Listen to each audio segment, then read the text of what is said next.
Hey, what's going on, you guys? Welcome to another episode of Jane B Tuning. Well, today we have tons of stuff to do here in the garage. The plan is that we are going to take this car out and actually put it up on the lift because right now it doesn't start, and I need to work on the injectors on this. And I need to have it on the lift because it's a lot easier to do everything on the car, underneath the car, to work on the fuel injector. So we're going to be pushing this out and then get everything out, shuffle all the cars out, and then we'll go from there.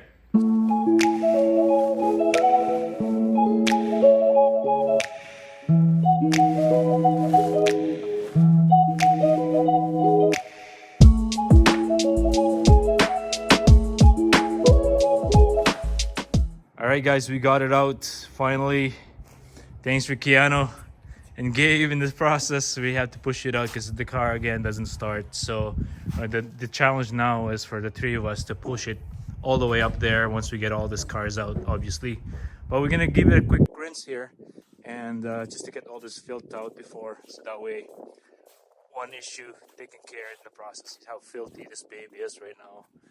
It's been sitting here for half a year, so hopefully we can get it fixed soon and get it running for the summer and go to a car show or something. You know what, I'm just gonna get this thing ready here. Give it a quick wash. Keanu, pull this one, man.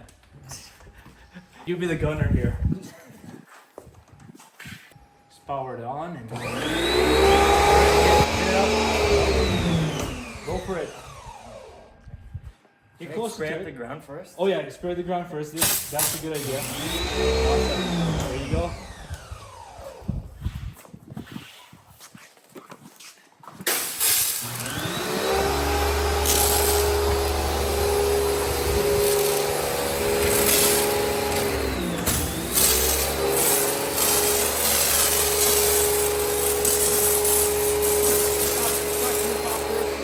Start from the top and then work your way down the bottom. Do you want to do it? Oh yeah, I'll do it. I put you on the spot, didn't you? It's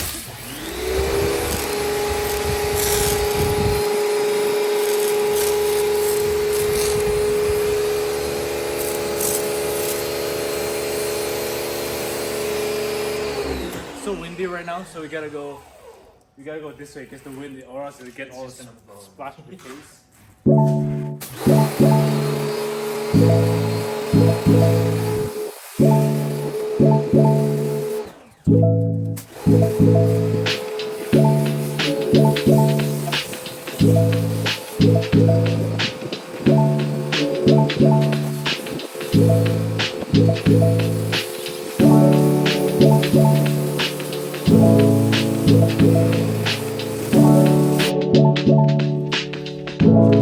Just quickly dry the baby so we can easily push it up there.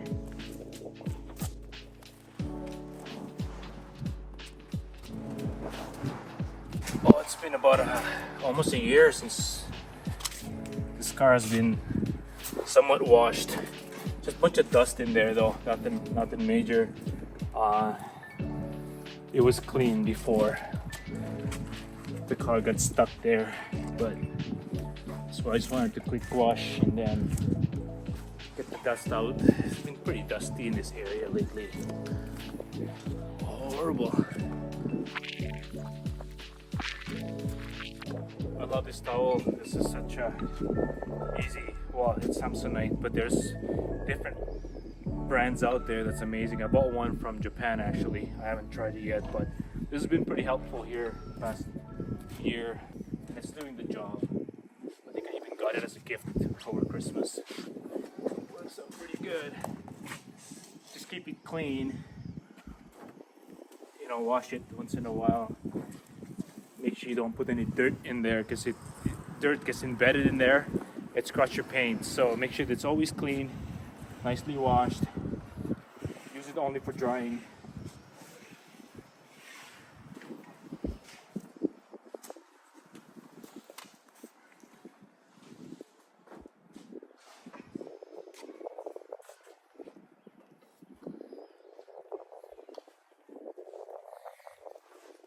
You know what my secret is to keep a 20 some years, 25 years now, I believe. Car, this shiny original paint, never been painted, repainted before, or even buffed at all.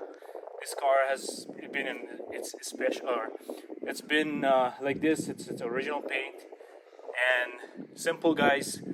Make sure you don't rub or touch the car when it's dirty. Never touch the car when it's dirty. Leave the dirt there until you get the chance to wash it, and then wipe it nicely. And it stays like this, guys. Original paint. Never been buffed, never been detailed. Original paint.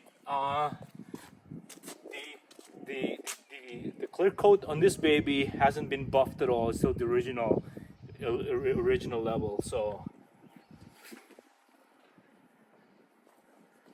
that's the secret. No fancy soap, foam can do that for you. This is just traditional soap that you have that doesn't ruin the paint. There's few chemical guys out there, Samsonite, Canadian Tire brand. They do the job. You know, it didn't. Don't need to have all those fancy things. Technically, the rule of thumb is don't rub the paint when it's dirty. Don't, you know, use a towel that is cheap. And I'll do the job for you.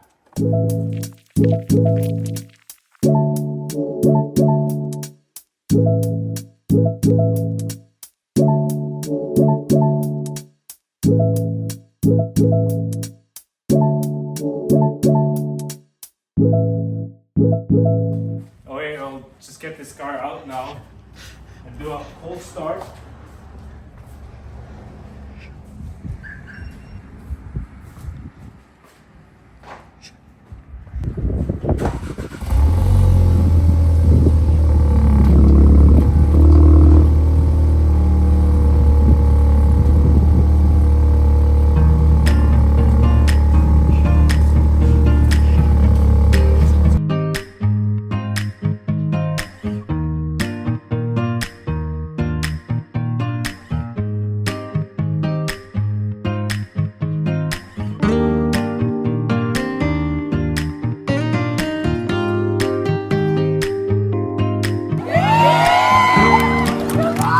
Got it, guys.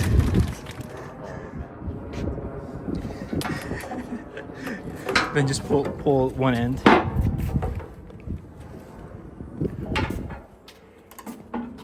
So that way it just doesn't fall off when. Awesome. That's good. Good job, Gabe.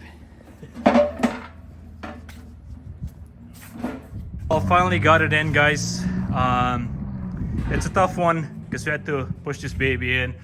At first, we weren't wearing our proper shoes and sandals, so we're just on our sandals. Finally, we got a better leverage to get it up there. So the work on the Asuna Sunfire just started, guys, and I've been actually doing a bit of reading up here with my repair manual, and so. Yeah, just to make sure that I got all the steps to actually get this fuel injector going. The way that they're really instructing me to do is to remove the plenum itself, the intake plenum, and drain the whole cooling system in the process. I don't think I truly need to do that. I might be able to just get away from taking the valve cover, since I needed to do the valve cover anyways. It's been a while. So yeah, anyways, let me see what I can do. I might actually ask my Facebook group. I belong to a Facebook group that actually tailors to the Isuzu Impulses. And so anyways, guys, I'll show you what I have here going so far. The Suna here now under surgery. So basically, as you guys can see, I have started taking off the throttle body there. I was actually contemplating and removing the plenum, but I truly don't want to do the drain of the coolant, because I just did the coolant recently and it was a brand new coolant that I have in there. So I'm thinking about doing the valve only, just taking it out to just get me more room. But let's see. I'm going to ask around first and see what everybody says and their experiences in this process. So I'll get back to you in a bit about this. Stay tuned.